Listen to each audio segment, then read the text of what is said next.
स्वागत है आप सभी का बुलेटिन की शुरुआत करेंगे। बीएमसी चुनाव के परिणाम सामने आने के बाद शिवसेना उद्धव गुट ने के संजय राउत ने आरोप लगाया है। देखिए, संजय राउत ने ये कहा है कि चुनाव के दिन भी कई जगहों पर ईवीएम खराब होने की शिकायतें सामने आई। इसके साथ ही संजय राउत ने कहा कि महाराष्ट्र में जीत का श्रेय सिर्फ सीएम फडणवीस को जाता है, महाराष्ट्र में शिंदे कोई फैक्टर नहीं, ये कहा है संजय राउत ने। तो बड़ा बयान संजय राउत की तरफ से दिया गया। देखिए, राज्य के मुख्यमंत्री है, देश की और राज्य की सत्ता उनके हाथ में है। उस सत्ता का उपयोग दुरुपयोग करके अगर कोई लोकल बॉडीज का चुनाव जीता है तो उसका श्रेय मुख्यमंत्री को ही जाता है ना। अगर दूसरा कोई मुख्यमंत्री होता किसी पार्टी का तो चुनाव जीत जाता लोकल बॉडीज का। ईवीएम में गड़बड़ी आप अभी भी मानेंगे सर? जिस तरह का माहौल चुनाव के दिन हो रहा था मुंबई में, ईवीएम बंद पड़ रहे थे, वही हमेशा कंप्लीट है ना। ये बटन दबाओ तो उसको हो जाता है, उसका दबाओ तो उसको हो जाता है।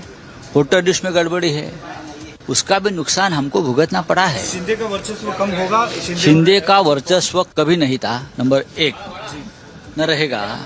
शिंदे का वर्चस्व जो है, जब उनको सत्ता में शामिल कर दिया, मुख्यमंत्री बना दिया शिवसेना तोड़ने के लिए, वही उनका वर्चस्व था। अब उनकी उपयोगिता खत्म हो गई है, एक सर्कल पूरा हो गया, अब शिंदे नहीं रहेगा। तो मनीष ज्यादा जानकारी के साथ हमारे संवाददाता इसी खबर पर जुड़ चुके हैं। सीधा रुख मनीष का करेंगे, जानकारी लेंगे क्या कुछ अपडेट है उनके पास। मनीष, देखिए, हर बार हम विपक्ष को सुनते हैं कि जब भी वो चुनावों में हारते हैं तो उसके बाद हार का ठीकरा देखिए ईवीएम पर ही उनकी तरफ से फोड़ा जाता है, और यही पुरानी आदत अब फिर से एक बार देखने को मिली है। संजय राउत ने एक बार फिर से ईवीएम को लेकर सवाल खड़े किए। उन्होंने कहा है कि चुनाव के दिन भी देखिए कई जगहों पर ईवीएम चल नहीं रहे थे, खराब हो रहे थे, बंद पड़े हुए थे।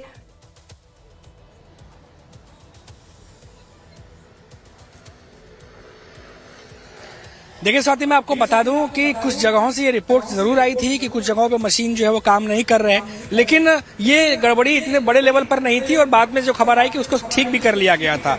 अब बात यहाँ पर ये होती है कि अब हारने के बाद जो है अब एनालिसिस की बारी है और कई सारे नेता एनालिसिस कर भी रहे हैं। हमने देखा कि अभी जब एकनाथ शिंदे कल बयान जब उन्होंने दिया कि अब सब कुछ ठीक है, अब हम लोग काम करेंगे, उसके बाद बहुत सारे बीजेपी के नेताओं ने ये बात कही है कि अब उद्धव ठाकरे और राज ठाकरे को सोचना होगा कि कहां पे गलती हुई है।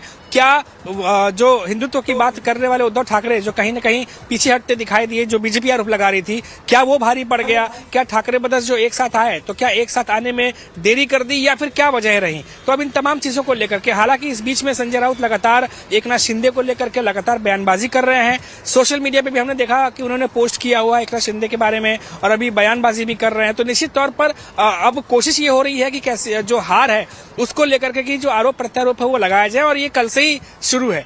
वैसे हम आपको बता दूं साथी कि आज उद्धव ठाकरे की जो शिवसेना है, वैसे उनकी सीटें जो है बीजेपी की बात करें तो सबसे ज्यादा उन्हीं की सीटें आई हैं बीएमसी में, और जो जीते हुए कैंडिडेट हैं, खबर आ रही है कि वो थोड़ी देर बाद मातोश्री पहुंचेंगे और जहां पर वो अपने लेवल पर जो है उसको सेलिब्रेट करेंगे, क्योंकि उनके भी जो कॉर्पोरेटर है वो जीत करके आए हैं। जी स्वाति।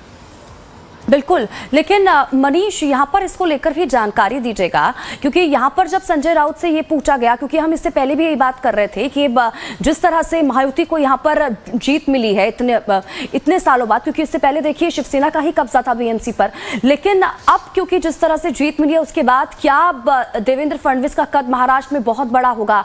अब तो देखिए ये ही बात कहीं ना कहीं संजय राउत भी कहते हुए नजर आए। उन्होंने कहा कि शिंदे तो देखिए कोई फैक्टर ही नहीं था, पूरा श्रेय जो है उन्होंने सीएम फडणवीस को यहाँ पर दिया है जीत का।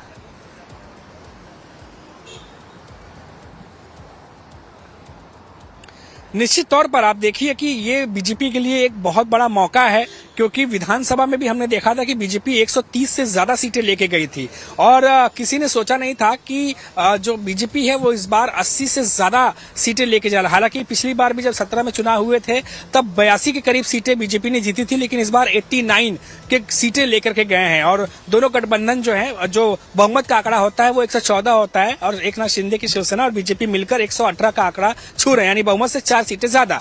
तो ऐसे में बीजेपी जो है बहुत ज्यादा भारी इस समय दिखाई दे रही है। है और बीएमसी चुनाव में वो दिखा भी, और न सिर्फ बीएमसी चुनाव में बल्कि बाकी के महानगर पालिका में भी हमने देखा कि बीजेपी ने लीड लिया है। और आपको बता दें कि जो अमरावती है या जो पुणे है, जो पश्चिमी महाराष्ट्र है, वहां भी अजीत पवार की जो एनसीपी है, शरद पवार की एनसीपी पीछे रह गई है। थोड़ी देर पहले ही खबर आई है कि अजीत पवार जो है वो शरद पवार से मिलने भी पहुंचे हैं उनके निवास स्थान पर, और उनके साथ कुछ बड़े नेता भी हैं। अब किन मामलों को लेकर बातचीत हो रही है, कि क्या स्ट्रेटेजी बन रही है, क्योंकि बीजेपी वहां भारी सीटें लेकर के आई है। तो अब यहाँ पर अब देखना होगा कि सिर्फ बीएमसी में मेयर कौन बनेगा, नहीं बाकी जगहों पे भी कौन जो है बैठने जा रहा है महानगर पालिका में, वो देखना दिलचस्प होगा। स्वाति अभी बिल्कुल दिलचस्प हो जाएगा क्या कुछ चीजें सामने निकल कर आती है। मनीषा बने रही है हमारे साथ, आगे भी आपसे अपडेट्स लेते रहेंगे। और वहीं देखिए बीएमसी चुनाव समेत महाराष्ट्र की सभी 29 नगर निकायों के परिणाम लगभग सामने आ गए। बीएमसी चुनाव में महायुति ने शानदार प्रदर्शन किया है। बीजेपी ने जहां पर 89 सीटें जीती हैं, तो वहीं सहयोगी शिवसेना शिंदे ने 29 सीटों पर कब्जा किया है। बीएमसी में 118 सीटों पर महायुति का कब्जा हुआ है, जो कि बहुमत से 4 ज्यादा है। शिवसेना उद्धव गुट को 65 सीटों पर जीत हासिल हुई है, तो वहीं एमएनएस को 6 सीटों पर जीत मिली है। कांग्रेस को बीएमसी में 24 सीटों पर जीत मिली है। एआईएमआईएम ने भी 8 सीटों पर जीत हासिल की है। इसके अलावा देखिए एनसीपी को मात्र 3 सीटों पर जीत मिली है।